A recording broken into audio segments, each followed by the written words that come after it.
Hello and welcome to the Mental Health Attention Initiative. I'm the host for the Talk4Help podcast. Mental Health Attention, or MHA, is an initiative started to create dialogue around mental health and how it affects everyday students. Today, we will have a casual conversation interview with a high school senior from the Academy at Palumbo in Philadelphia. We will discuss the role and contributing factors mental health plays throughout a student's high school career. I hope this will give you comfort to know that others are feeling the same about balancing so much while keeping their mental health intact.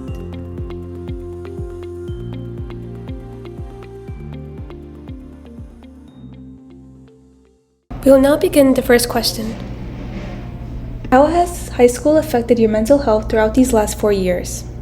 So, high school has affected my mental health in a lot of different ways, especially since my freshman year was cut off short due to COVID, whole sophomore year was online. Me personally, I struggled a lot. I need to be in person, I need to be face to face with somebody. So if I'm stuck in my room the whole time, I was getting in a really bad place. But it's okay. I got out of it, thanks to some friends who would always call and help. But it's okay. I say that my mental health, it has its ups and downs, as like usual life is. It's just, there's high points in my life and there's low points, and then it's just, it fluctuates throughout the years. It's just how life goes, What factors do you think contributed to that decline in your mental health? Most importantly, it was COVID. Just being that year, being isolated and being inside just really was hard for me, because I'm a social butterfly. As you can tell, I'm very out here and open and doing everything. Just being alone sometimes, it's really hard. Like, I love my alone time, don't get me wrong. I love being able to stay home and just be by myself and just do what I want to do. But sometimes, like, for long periods of time, then I just feel like alone. It's just like, I just want to be with somebody. Like, I just want to be there in person, like, doing things. But it's also just like, there's just certain events in life that can, like, cause like that. Like, I'm gonna be honest, sophomore year, COVID, online, also got broken up with. Adding on to that, I didn't even want to do school. I was so just down, and it was January, so it was cold, and I couldn't go outside. And I was like, oh my god, this is the worst point in my life. But honestly, I feel like once I get outside, once I start talking to friends and everything, making myself feel better, it's just having people there for you that just make you feel better. Have you felt supported by admin, teachers, family, friends, etc.? Yes, I have. My friends have always been there for me regardless, no matter what. If I didn't have the friends that I have, only God knows where I would be right now. And the teachers, I love them. And the counselors, especially Donnelly, me and Don, we are literally like this. I know you can't see me, but I'm crossing my fingers like besties. I can literally talk to her about anything. And it's so helpful because, like, it's just there, somebody outside that I can just talk to and tell everything, and I have like an adult opinion rather than like my parents would be like biased or something. And then I have like Miss Tuff. Oh, Miss Tuff. I love Miss Tuff. We love her. Oh my god, I could just go into her class and just be like, Miss Tuff, this, that, the other thing. She'd be like, Ange, I got you. I'm here for you. Oh, I feel so much love by all these teachers and all the teachers I have, like, throughout the years. They just always were so there for me, especially when I was like going through the times. I'd email them and be like, listen, I'm not doing the best today. And they're like, Ange, it's okay. I'm here for you. Do what you need to do. And I'm like, what would I do without you? I just love having people around. They just make me feel so much better. What has been the most difficult part about being in high school and being a senior specifically? Oh my god, all these applications. Oh my god. When you become a senior, when you become a junior, start there. You have the pressures of, you have to pass every class because junior year is the most important for senior year. That was hard for me because with sophomore year, everything declined so rapidly. I went from like one of those like middle school, yay, gifted kids, yay, you get perfect everything, to, oh my god, why does this girl have a 2.9 GPA? It's fine now, I promise. I brought it up. But it's just hard because like then you have that added stress on that. You have added stress of parents being like, you have to do this right. This is your year, and you're the first person to go to college. And I'm like, oh my god, please, like, leave me alone. But then like senior year applications, there's so many. God damn, college applications. Oh my god, this college isn't even heard of. Like, college is out in the middle of nowhere. I'm like, what? I'm just applying to them. It's just so much, and they can't stay on top of it. Scholarships, and then adding more. And then the senior project, I hate, okay, I'm gonna be so honest. I hate essays. I hate writing. Tell me to talk about it for 2 hours. I can do it the day of. Perfect. I got you covered completely. Tell me to write an 11-page essay. I'm going out the door. I'm leaving. I'm so done. So, oh my god, that was so stressful. Because I would get stressed all the time. Because I'm a really big procrastinator. As you can see, ADHD. I'm playing with fidget toys right now. So I left it for the last week. You had to get 50 hours. I did that whole week. 50 hours. I don't know how, but I did it. Maybe it's because of my ADHD and I had to focus. And one day I just did it and got it all done. But it's just so much little things that was really add on pile onto it, not pilot, wrong word. Continue, whatever. Next question is, how would you describe your well-being when you were applying to college or just thinking about post-secondary plans as a whole? I feel like, hold on, it's a good question. Because I knew what I wanted to do, and then I knew what my mom wanted me to do. So I was just being like, yeah, mom, I'm going to nursing, But I love sports. I'm a very sporty girl. So I was like, sports medicine, balance of both worlds. Do what I want to do, also do what she wants to do. But I've also wanted to be a nurse my whole life because, girls dream to be a nurse. Whatever. But, yeah, it was just hard finding colleges because when I would go to them and because of like what happened sophomore year and trying to bring everything back up to where it was hard because they're like, well, we can't accept you into this, but if you do this and then you do this, that, the other thing, and then it's like, now I feel like no college wanted me and what I wanted to do, and I was like, boo, this stinks. So it was just good having like a backup plan. Like obviously my backup plan was going to community, and then I'm gonna transfer out after the 2 years, get everything done for like way cheaper. It's so much stress having to be like, you can't do this because you did bad because your mental health, but we don't know that your mental health is bad, but we can see your grades were bad. And I was like, because every time I would go to a college fair, I'd be like, don't look at my sophomore year grades. Like I was really going through it because COVID, and I was really bad place of time. And they're like, oh, it's okay, we get it. And then it's like, the field you want to do? Nope, can't do it. No. What? Oh, it's just so expensive. Especially because like my dad's like doesn't work, disability, all that fun, stay at home, get the money from the government. So we rely on my mom's income, but it's like we have money to live comfortably, but like we don't have enough money where I can go to Ivy League for free. You know what I mean? Because after like a certain point, you can go for free. So it's like it's hard because I don't want to put so much money onto them, like so much stress onto them. So it stresses me out, not stressing everybody else out. It's this whole thing. It's a whole cycle. Right. Why do you think many students feel high levels of anxiety and depression? Mostly because of stress. Just every other factor around them. I know most people that I'm friends with, it's mostly the stress of their parents trying to be like, you have to do this and that and the other thing and this and that and the other thing. It's just so many people telling you different things.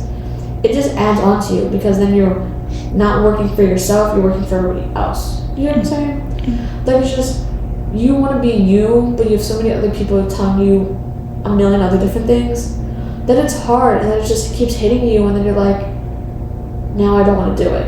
And then you fall into depression because you're now like, now I lost the happiness that I wanted to have.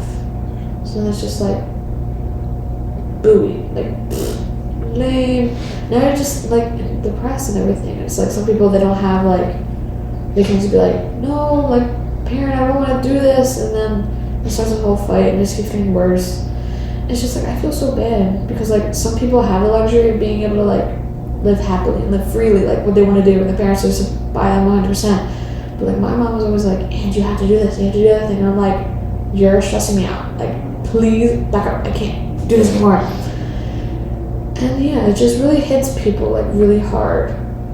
But you really have to have people there for you to really understand you, to get you to feel better. But like mostly to be like the stress and everything piling on, hitting you all at once, and then at a certain point you're just like, I'm done.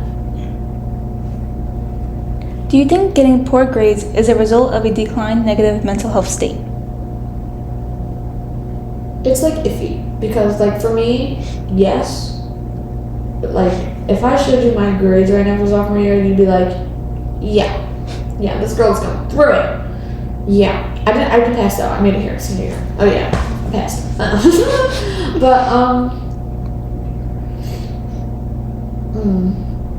it's difficult. I forget what I was saying. I lost my train of thought. Completely.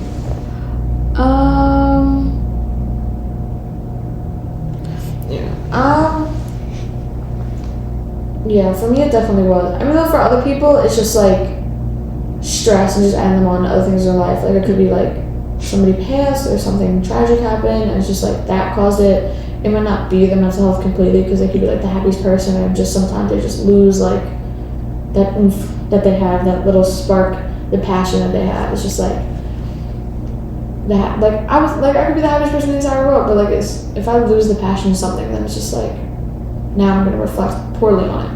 So it might not be mental health, but like I feel like that could be like a big factor in it. What do you think adults don't understand about mental health? Okay, I'm just honest. I have older parents. They're like old, because I'm the youngest, so they're like old. So some of them don't understand, like, they'd be like, oh, why are you crying?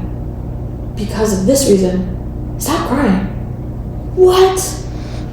It's just like, sometimes I don't understand that like all of this is like real. Like this is real to us, because we as a younger generation, we understand everything now. We learned everything because it's been talked about more, because it's more important to us. Back then, to like my parents, they just go to school, go get a job, get a family, you know, move on, keep going, keep pushing. They didn't really stop and understand like, oh, my child is crying because of, for what reason? I would start crying sometimes because I couldn't understand like a thing that I had to do for homework. And I get really stressed out and I'd be like, well, why are you crying? Because I don't understand it. Well, what do you mean you don't understand it? It just adds on to it. It's like, you have to be like, it's okay, like, I understand you, and try to help them. So like, sometimes it's just difficult. It's not like, also like sometimes I do understand, but it's just like sometimes like, they just don't know how to help in the correct way. You know what I mean? Because sometimes I'll just be like, oh, like, I'm here for you, I'm your parent, like, you can tell me anything, but it's also like, I can't tell you anything, I can't tell you everything. Because if I did, yeah, you might not be that happy with what I said, you know? So it's just difficult sometimes because they don't really have that, like if you have like a younger parent, I feel like it might be better because they can be more understanding and everything. But like some older generation, like parents might not like have the best. That's really difficult. What can schools do better to support students and their well-being? I feel like they should just like get to know the students better. Cause like certain teachers, I feel like if you like most teachers, they know like I'm really cheery, like I'm really upbeat. But if they ever see me one day in like really just like sweatpants, big shirt, hoodie, like I'm just not looking like myself, they'd be like, oh, something's wrong. And they'll like try to help you, but sometimes they're like, we still have to teach, so we still have to be like, are you okay? Okay, go get a drink of water, be right back, let me go teach. Like some teachers will do that, and it's just like, well, now I don't want to do a class. And it's like I put my head down, they're like, come on, wake up, like no, like they bang on the desk and everything, be like, wake up, and I'd be like, what if I just want to sleep? Like I just have to be here because my parents make me be here. So like I feel like if they just had a better connection with their students and had like better ways to like help them instead of just being like, oh, just go to counselors. You know, like some teachers will do that because they have to keep going off the lesson. Like I get it, but also just like let me sleep one day. It's one day. I'm still here. I have an ear open. I have a friend next to me who can tell me everything. And let me just take a day. I remember one day I was in Tufts class. And she was my first period teacher, and I really just needed like a break. And I was like, I told my friend next to me, I said, hey, can you like tell me write all the notes down, tell me everything that happened, I'm gonna sleep. And I remember I took a nap and I was snoring. And I snored so loud, and myself goes, you know you were snoring, right? And I was like, oh my god. But it was funny, but the way like she said it and everything, so it made me a little bit happier. But just like, she just let me sleep. Like, she didn't interrupt me. And so like, I was in class when the bell rang and I had to wake up. But sometimes it's just nice to just check in on them and make sure they're okay. But just like, let them do what they need to do best. Instead of just being like, school. Like, we get it. We're still here for like 4 total years. Count them, 1, 2, 3, 4. 4 years. Missing 1 day, you're perfectly fine. I promise. I remember what 2 + 2 is. You're perfectly fine. So yeah, as long as I just like get to understand like students better and like can figure out like you're not feeling it today. Like, it's okay to like take a break if you need it. The final question is there any message or advice that you want to leave behind for other students? I would want to say that, remember, I use this as my senior quote. I swear to God, because I saw it and I was like, this is so something I would say. So I'm going to say it. Remember that you are the only person you need to be good enough for. Everybody else in the world, that's just another person. You are your own person. You need to take care of you before you need to take care of anybody else. Because if you're down, then everybody else seems down. So it's you first over everybody. Except for maybe like my dogs. I don't know. But like, that's a whole different other story. Maybe like pets, yourself, everybody else. We love our pets. They're very cute. They help. If I was allergic to cats, I would have a cat. I love cats. They're so funny. But yes, anyways. Just you over everybody else. Always make sure you're okay before everything else. Because you can always learn what you missed in school. You can always take a day off. It's perfectly fine. You have to do what you think is best for yourself. When you go older and you don't want to go to college, you don't have to go. Take a gap year. You can go to community. You can do online. You can do anything else. You don't have to immediately go elementary school, middle school, high school, university, college. You can always take a break if you really need it. And everybody, regardless of who they are, will support you no matter what. And if they don't, I do. So I love you guys. And that concludes our interview. Thank you so much for being a part of this. Of course, thank you for having me. Thank you so much for your views and inputs on these discussion questions, as these are very personal questions regarding your mental health, and it's very courageous to have you share your story and experience with us. I'm very happy we had a high school senior today to be with us, and that closes our interview from the Talk4Help podcast. Thanks to our guests today and for listening. Stay tuned for the next episode for the Talk4Help podcast, and keep your eyes open to the Mental Health Attention website and Instagram at Villa_MHA for more updates. Hope to see you again.